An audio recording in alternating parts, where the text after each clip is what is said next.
அலுவல்கள் திணைக்களமும் மூதூர் பிரதேச செயலகமும் இணைந்து நடாத்திய மூதூர் பிரதேச இலக்கிய விழா நேற்று வியாழக்கிழமை 12ஆம் தேதி மாலை மூதூர் மல்லிகைத்தீவில் இடம்பெற்றது. மல்லிகைத்தீவு கிராமிய அமைப்புகளின் அனுசரணையில் இலக்கிய விழா நடைபெற்றது. இதன்போது முதலில் மங்கள வாத்தியங்களோடு அதிதிகள் விழா மண்டபத்திற்கு அழைத்து வரப்பட்டனர்.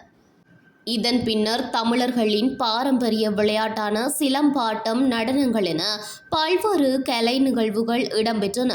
இதன்போது இந்து, இஸ்லாமிய, பௌத்த, கிறிஸ்தவ கலாசார நிகழ்வுகளும் இடம்பெற்றதோடு நிகழ்வுகளில் பங்கு பெற்றியோருக்கு பரிசில்களும் வழங்கி வைக்கப்பட்டன.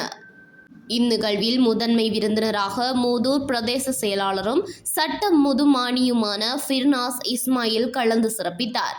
அத்தோடு மூதூர் பிரதேச செயலகத்தின் உதவி பிரதேச செயலாளர், கணக்காளர், கலாச்சார உத்தியோகத்தர்கள், அபிவிருத்தி உத்தியோகத்தர்கள் என பலரும் கலந்து சிறப்பித்திருந்தமை குறிப்பிடத்தக்கது.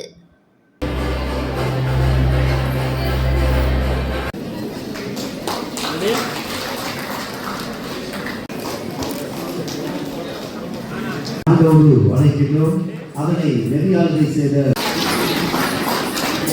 உதவி பிரதேச செயலாளர், பிரதேச செயலகம் மூதூர் மல்லிகைத்தீவு மகாவித்தியாலயத்தில் தாங்கி வர காத்திருக்கின்றது. அந்த வகையில் இந்த ஸ்ரீரூப சர்மா ஆன்மீக அதிதி ஆலய பிரதமர் முதலில் நாம் அன்போடு அழைக்கின்றோம்.